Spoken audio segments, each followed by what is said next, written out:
우리 아이가 받는 아이비 점수, 과연 정말 공정한 걸까요?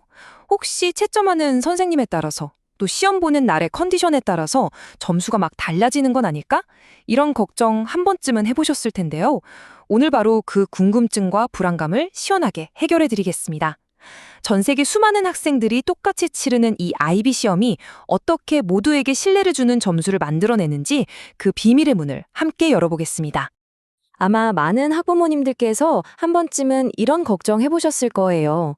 우리 아이가 밤새워가며 정말 열심히 과제를 했는데 이걸 채점하는 선생님이 누구냐에 따라 점수가 막 오르락내리락 한다면 정말 속상하겠죠?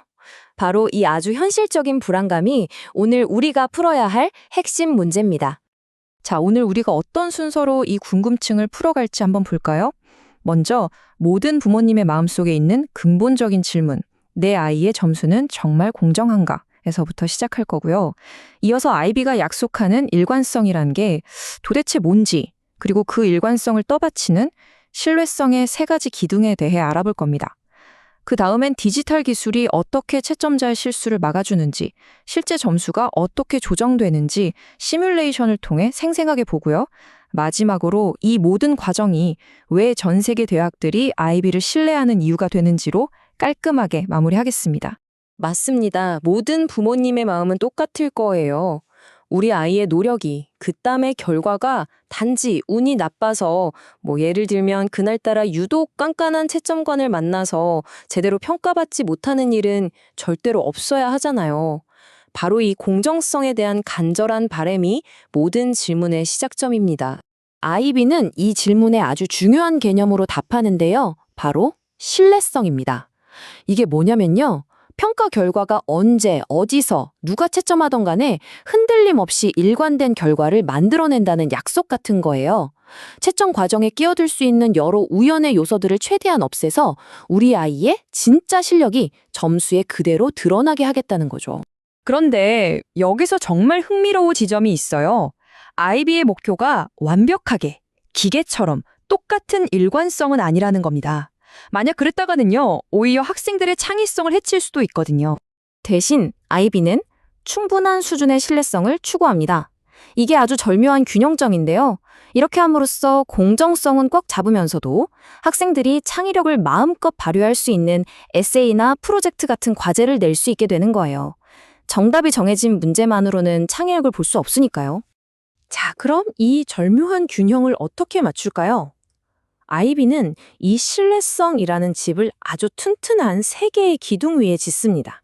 이 기둥들이 뭔지 하나씩 살펴보시죠.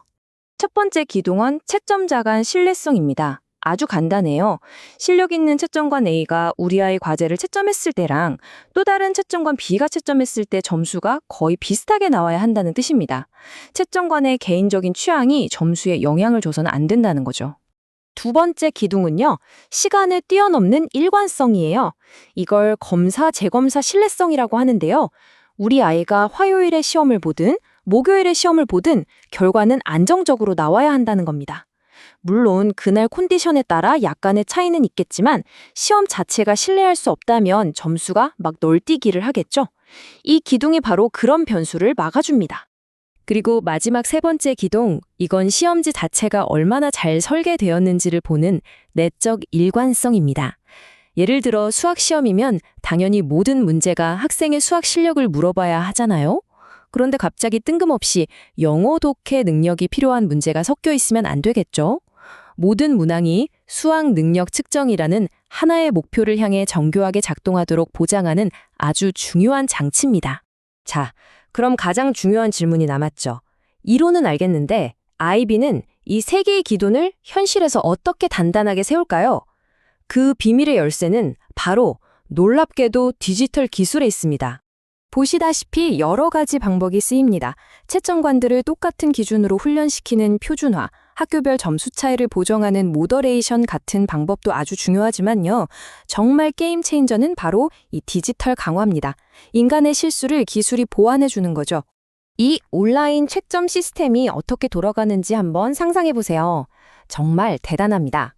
첫째, 채점관은 학생 이름도 학교도 모른 채 오직 과제물만 보고 익명으로 채점합니다. 편견이 끼어들 틈이 없죠.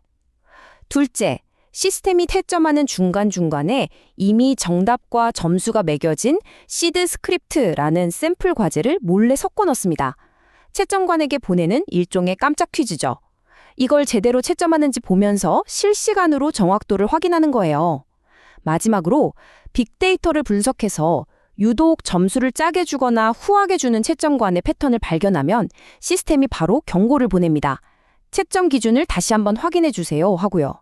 정말 똑똑하죠? 자, 이제 이론은 충분히 봤으니 이 모든 과정이 실제 점수에 어떻게 적용되는지 가상의 학생 이야기를 통해 한번 따라가 보겠습니다. 훨씬 더 와닿으실 거예요. 여기 가인이라는 학생이 있습니다. 미술 내부 평가 과제, 즉 IA를 정말 열심히 준비했고 학교 선생님도 가인의 작품에 아주 크게 만족했습니다. 그래서 담당 선생님은 가인에게 25점 만점에 23점이라는 아주 높은 점수를 주었어요. 그런데 보시는 것처럼 이 학교는 전반적으로 점수가 좀 후한 편인 것 같네요. 학교 평균이 무려 22점이니까요. 자, 과연 이 점수가 국제적인 기준에서도 통할까요? 자, 바로 이 지점에서 IB의 모더레이션, 우리말로 하면 점수 조정 과정이 시작됩니다. IB 본부에서 이 학교의 과제물 샘플 몇 개를 받아서 아주 경험 많은 외부 채점관에게 다시 채점을 맡겨보는 거죠. 그랬더니, 어라? 외부 채점관들이 매긴 점수 평균은 18점이네요. 학교 점수랑 차이가 꽤 크죠? 이건 누가 맞고 틀렸다의 문제가 아닙니다. 전 세계 모든 학생들에게 공평한 국제적인 기준에 맞추는 과정이죠. 그래서 IB는 통계적인 방법을 사용해서 이 학교 학생들의 점수를 국제 기준에 맞게 살짝 조정합니다. 그 결과 가인이의 최종 점수는 19점이 되었어요. 중요한 건 점수가 깎였다는 게 아니에요.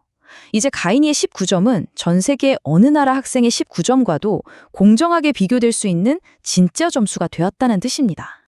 바로 이 점수 조정 과정이 학부모님들께서 가장 궁금해하실 마지막 질문에 대한 명쾌한 답을 줍니다. 왜 전 세계 명문 대학들은 IB 점수를 그렇게 신뢰할까요? 바로 이 모든 과정 때문입니다. 전 세계적으로 동일한 기준으로 평가되고 통계적으로 공정하게 조정되고 채점관의 개인적인 편견은 기술로 최소화했으니까요. 이 점수가 학생의 미래 성공 가능성을 보여주는 아주 믿을 만한 지표라는 걸 대학들은 너무나 잘 알고 있는 겁니다. 그래서 많은 IB 선생님들이 학부모님들께 이렇게 설명하곤 합니다. IB 점수는 단순한 성적표가 아닙니다. 전 세계 어느 대학에 내밀어도 통하는 일종의 신뢰 보증수표와 같습니다. 라고요. 정말 멋진 표현 아닌가요? 자, 오늘 이 모든 과정을 알고 나니 우리 아이의 IB 점수가 좀 다르게 보이지 않으신가요? 그 숫자 하나에 담긴 이 엄청난 공정성과 신뢰의 무게를 이제는 느끼실 수 있을 겁니다. 그 점수는 여러분과 전 세계 최고의 대학들이 모두 믿을 수 있는 아주 단단한 약속이니까요.